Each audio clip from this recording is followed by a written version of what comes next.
We are Si and Sophie. This is Coastal News, a home and away podcast, your weekly episode companion podcast for your favourite Aussie soap. Hello, everybody, and welcome to Coastal News, a home and away podcast. First look, your Sunday night peek at the week ahead on Home and Away here on 5 Star and by 5 in the UK. We're going to be reading the episode synopsis and making wild theories as we go.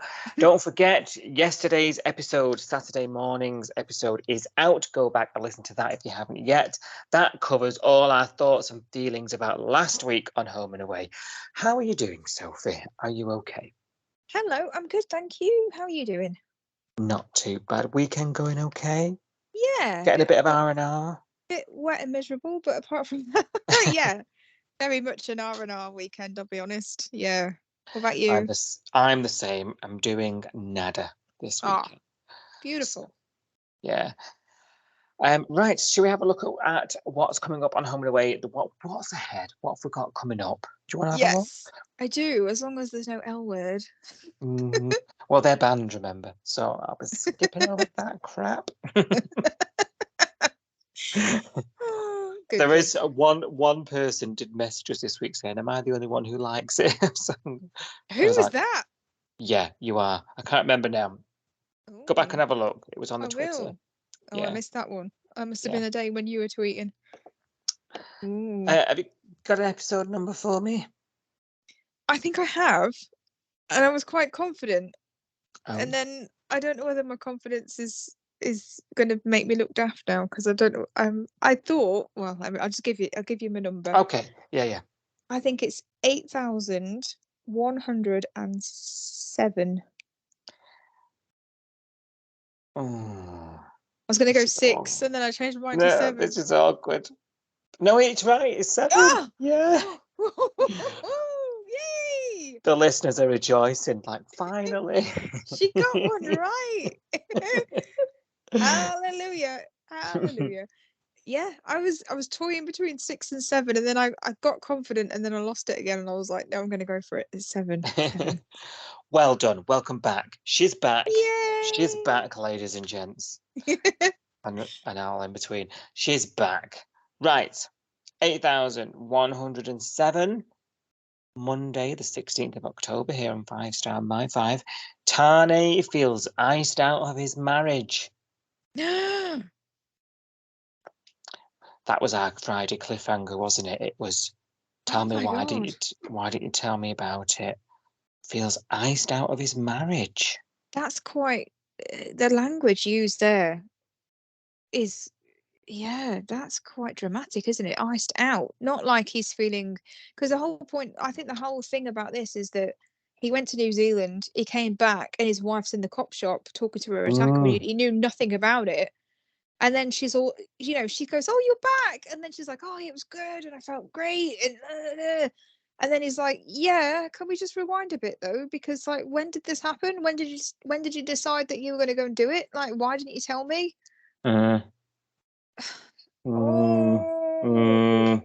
He's absolutely seething, isn't he? He's sat on the bed on the scene you're talking about, and he's like, and I don't blame the bloke. I'd be fed up if I was him. I'd have been gone a long time ago, actually. I said it on the podcast yesterday. I've said it before. He is Flick's doormat, and I know she needs a lot of support, and I'm not going to take anything away from all the crap she's gone through. Yeah. But he deserves just a little bit more than this, at the very least. I think the problem is, and I think this is something we've discussed between ourselves and maybe on the pod as well, is that Flick is fundamentally flawed. And I think, I don't think that's necessarily a bad thing. I think this is why her character to me feels quite real compared to some other characters, because she's been fleshed out. She's not perfect. She's not squeaky clean. She is fundamentally flawed. She's selfish. She can be arrogant. She can be wrapped up. She's not self-aware about what her impact of her things that she does on other people is. And I know I'm saying that and it sounds very negative, but I actually like her for this because she feels real. because she's got Yeah. those flaws. Yeah. And she's not like, for me, other characters, if I'm going to have to just throw one under the bus, I will. I'll just have to throw Bree under the bus. Bree, to me, even though she's a murderer, let's not forget Bree is a murderer. She's very squeaky clean as a character, and there's not a lot to her. She can feel quite one-dimensional, whereas Yeah. Flick is a very complex character. Yeah, she is. Yeah. And I think it's testament to Jackie, who plays Flick, that she's very, very good at these scenes that are quite heartbreaking to watch. She's very good at the emotional, raw, the airing cupboard booze. We laugh about it, but it was horrendous to see her go through that. The meltdowns that she's had, the mental breakdowns that she's had following the bikey drama and the wedding that didn't happen and then did happen. She's really, really good at these scenes. And I think she's very Marmite in that respect, because some people think that she's great and that, they embrace her flaws and all. And some people think they do think, okay, you're selfish, you're arrogant, you're a nightmare, you treat him like a doormat, you just, everything's about you, me. And I can't deny that that's true. That is part of her, but I also think that that's why I like her, because she is just, she's got these flaws, and I feel like she's real. I'd rather a character like her than, like you say, another Bree. Completely agree. Okay, right. Cash steps up for Harper and Dana. Yeah. What else has he got to do? He's already let her off the hook, hasn't he? I know. What's... I mean, when we last saw them, they were all sitting down round the table at Irene's, weren't they? And, agreeing to look over this file. But there must be something he needs to maybe that's do. it. Maybe he's going out of his way to find evidence to prove that Dana didn't do it. Yeah, like the CCTV conveniently missing, for example. Like what? Yeah. And he did make a comment. He's going to have to do it on the DL, isn't he? Yes. Because he's been warned off. Yeah. He's not going to be able to do this officially, so he's going to have to get naughty. Dirty Cash. Oh God, I'm not sure whether to read this next line out to you. Alf wants Rue back in the bay. Oh, rack off. Rack all the way off. Do not bring her back. Mr. Stewart, I implore you, do not bring your daughter back to the bay, because you and me are going to have words, mister. Oh dear. Fighting talk. Oh dear, I love That's him. your TV granddad you're talking to. I know, my TV granddad's bringing back the daughter that I wish had died in that accident. Horrendous. Oh no. Are you looking forward to seeing Rue back in the bay? I'm not. I'm neutral to it. You're neutral. Yeah, right. One more glass of wine, you won't be neutral about it, I'll tell you now. I'm one drink from going off on one, yeah.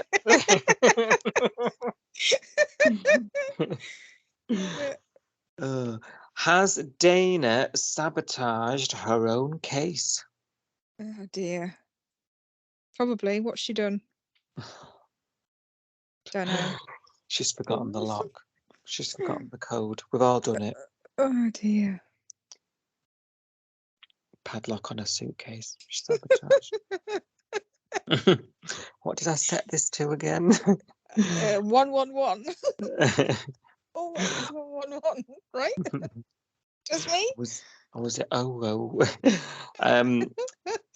Samuel re-enters Rose's orbit. What? What? Is Rose a planet? Say that again. I'm confused. Samuel re-enters Rose's orbit. Okay. What? Who's written this? So he obviously left her orbit at some point. When was that? He's in outer space. Okay, I'm already thinking about space songs for the. Oh, go and send me to outer space. This Find is the another return of the space cowboy. cowboy. Oh yeah. Um. I don't care. I'm lost. The last time we saw Samuel, wasn't it when she was in his house signing the book, the family Yeah. Bible? Yeah. So Yeah. was he not in her orbit then? Like, I don't get it. Yeah, and then he must have left, and now he's re-entering the orbit. I don't know. Why has she got an orbit? Does Rose generate gravity? I don't know. Don't know. Weird. John sets out to impress Alf. Oh. More comedy incoming. The last time we saw them, they were having a chat about this John's idea about the away day, and Alf was sat there with the biggest grin I've ever seen on his face, muting him on his Mm-hmm. on That was his, funny, that. his hearing aid. So, do you think John's worked out that Alf can't hear him and he's doing it on purpose? Or do we think that John is so oblivious that he thinks that Alf is genuinely agreeing with him on all his points to do with the surf club committee, Quite and now possibly. wants to Yeah. blow his socks off even more? And Yeah. he's on Which, a high. He's like, yeah, I'm winning. not gonna lie, I can't wait to see it. I can't wait either. I love these two. It's not being funny, Mr. Stewart. You are borderline bullying Palmer. Borderline. Mm-hmm. But you know, I love you and I'm going to Jenny it. So If you'd have done a third borderline, then I'd have started singing Madonna. over the borderline. But you did it for me, so it's all good. Sorry, yeah. Xander is a thorn in Rose's side. See what they did there. See what they did. A rose between the thorns. Remember, now this is interesting. Do you remember we said last week Xander was feeling a bit sidelined? Yes. I wonder if those, and he's been a bit grumpy about Kirby being there, hasn't he, this week at the apartment?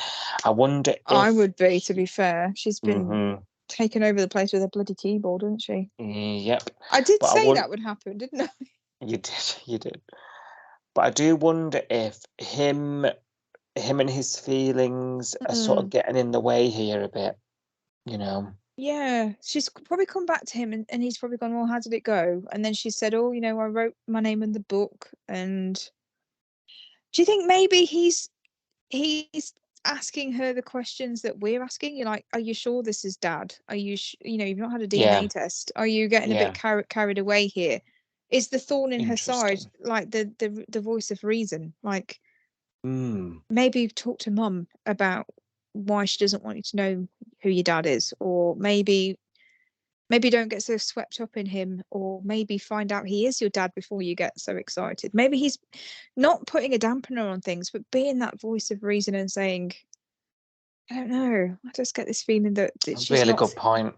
She's not thinking straight. Maybe he's like the rationale. Yeah, because sometimes what they do on Home and Away is they use one of the characters to kind of voice what the audience would say, or they use one of the characters to teach the audience something. Like they've been doing that with Xander recently, and Marley having to say to him, Xander, you know, this is why it's so important for Rose to find out where she came from, and that's to teach us, isn't it? So maybe this is just this. Maybe he's now going to be the voice of the audience, saying, "Are you absolutely off your head? Like, take a minute and be a policewoman. Think about this logically." It seems like that's the way that's going to go, isn't it? That makes sense to me when you say it like that. It makes absolute sense. I mean, I'm projecting because I hope this is what's happening, because I'm sick of this being like, I can't Jenny it. I want to see someone with logic say, Rose, get a DNA test, you galah. But yeah. Well, it then says, this is weird. Marilyn struggles with her guilt. Is this because Rue's back in the bay? Oh, yeah. Okay, that makes sense now. It's not so weird. Oh, yeah. Because obviously it's all her fault. Well, is it? I have questions about this. Is it her fault?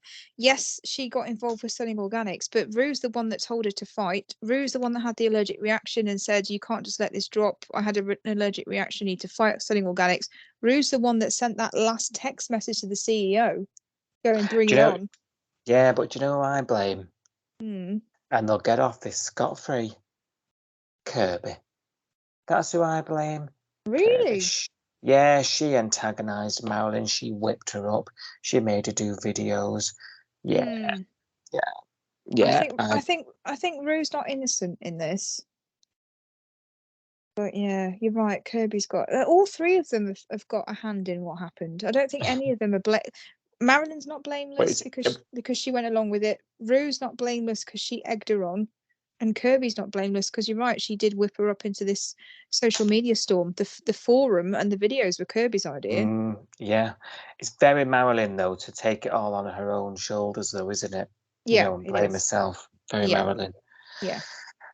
Marley is caught in the middle of Rose and Xander's feud. Oh dear. So they really are going for it then. Okay. Yeah, something big's going down with them, isn't it? Yeah. And then finally, to end the week, John's big night is in Mackenzie's hands. Is this the team away day thing? I wonder if this is what he's trying to impress Alf with as well. Oh yeah. I Okay. wonder if he's trying to say to Alf, like, because Alf's approved this team away thing. It's going to be good, Alf. I'm going to really show you that this is a good idea. But is it a coconut assault? Oh God! Oh Jesus! They never end well, do they? Let's face it. We're gonna need another bedroom blood transfusion. Oh good Lord! I'm not ready for that. We belong together.